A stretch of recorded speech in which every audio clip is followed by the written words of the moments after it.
I'm Andrew Koeppen of 360 for 30.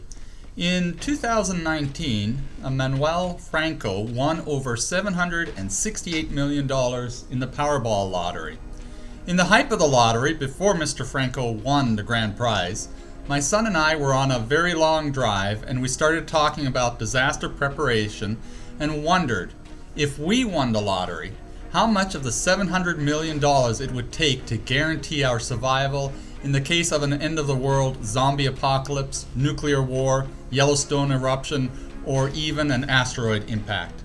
So we started daydreaming about what our ultimate disaster plan would be and how much it would cost. Even before starting on our emergency preparation journey, we know we would need to buy a home in our area, and we figured spending $15 million wouldn't be too outlandish, especially since we live in the Seattle metropolitan area. Our next priority would be to make our humble home more secure.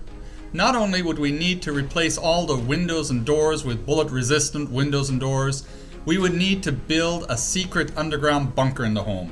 And we figured we could make these security renovations for only about $5 million. Next, we would need armored vehicles. And if you want to armor a vehicle, it costs approximately $100,000 per car. So for 3 of our day-to-day cars, we estimated our cost, including vehicles, would only be $600,000. But if we wanted to get out of the area, we also needed a bug-out vehicle, and we found this vehicle, and it only costs $630,000. So our total cost for vehicles in Seattle would be roughly $1.2 million. So now that we're protected from most disasters in Seattle, but what happens if something really big happens? We need to bug out of Seattle. That means we need 2 other locations where to go. We chose 2 safe locations. One would be in the middle of nowhere in Montana, and the other one would be on an island in Alaska. We estimated to build nice bunkers in these 2 locations. The cost would be roughly $10 million a piece, including land. So $20 million for these 2 other homes/bunkers. But how to get to these bunkers, as most likely the roads will be blocked and even an armored vehicle would have trouble getting to Montana. So we decided we needed a helicopter, and the one we chose was the Bell 429 Global Ranger at a cost of a mere $8.5 million.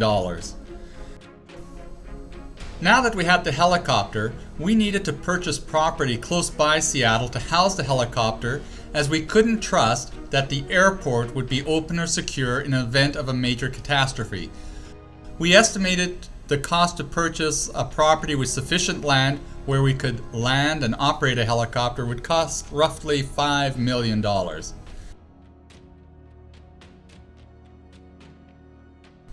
Since we would be arriving in Montana most likely by helicopter, we needed additional vehicles present in Montana. We would need 2 other bug-out vehicles at $630,000 each, plus 3 less obvious vehicles for an additional $600,000.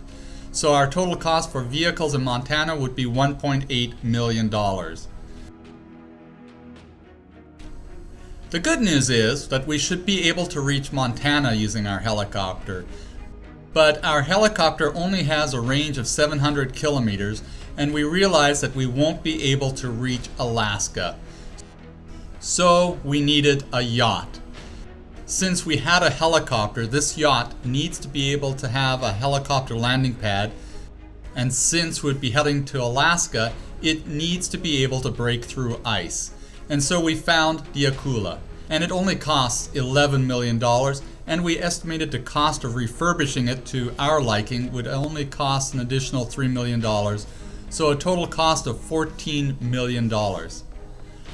Additional to the bunkers and vehicles, we needed supplies. Our guess would be that we would spend an additional $2.5 million on drones, food, and additional equipment. So, our cost would roughly be $73 million before taxes, and to keep everything running, we probably would need to spend anywhere from $7.3 to $8 million a year for upkeep and maintenance of all of our facilities and vehicles.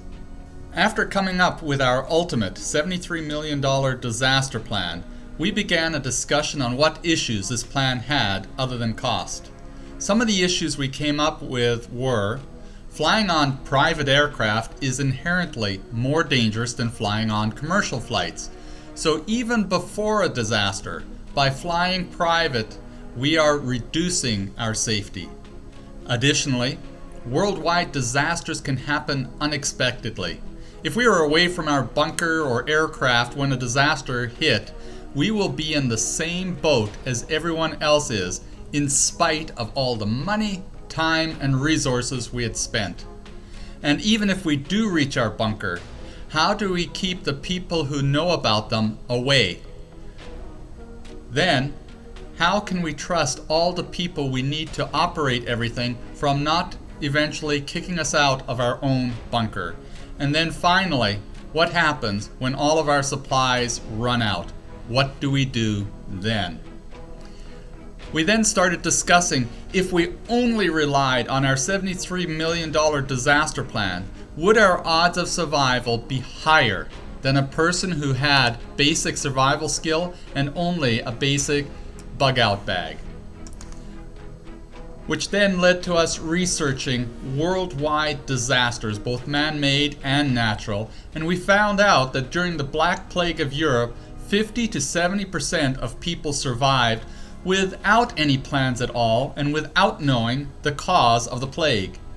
And in World War II, the highest death rate of any country was Poland at 18%, which means 82% of the Polish people survived the greatest man-made disaster in known history.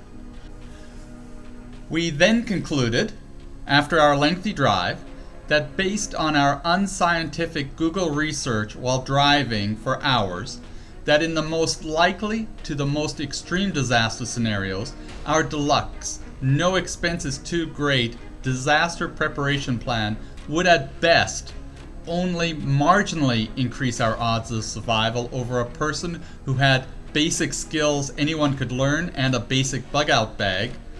And finally, we reached the ultimate conclusion that while spending millions of dollars on disaster bunkers and vehicles and extreme disaster preparations is for sure a lot of fun and may give you peace of mind if you actually implement it, we didn't believe that it will ultimately significantly increase your chances of survival in the most likely emergency scenarios, and at best will only marginally increase your survival chances in the most extreme and unlikely disaster scenarios over just plain and realistic planning and preparation.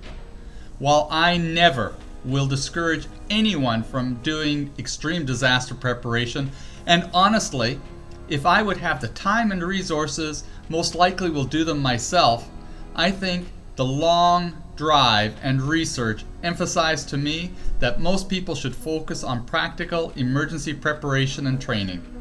And that practical emergency preparation, which really doesn't cost that much money if you plan it out right, is proven to significantly increase your chances of surviving any emergency or disaster over someone who is unprepared, and realistically will put your odds of survival close to par with someone who even has the ultimate disaster preparation plan. I'm Andrew Koeppen for 360 for 30. If you like this video, please like, share, and subscribe. Thank you for watching.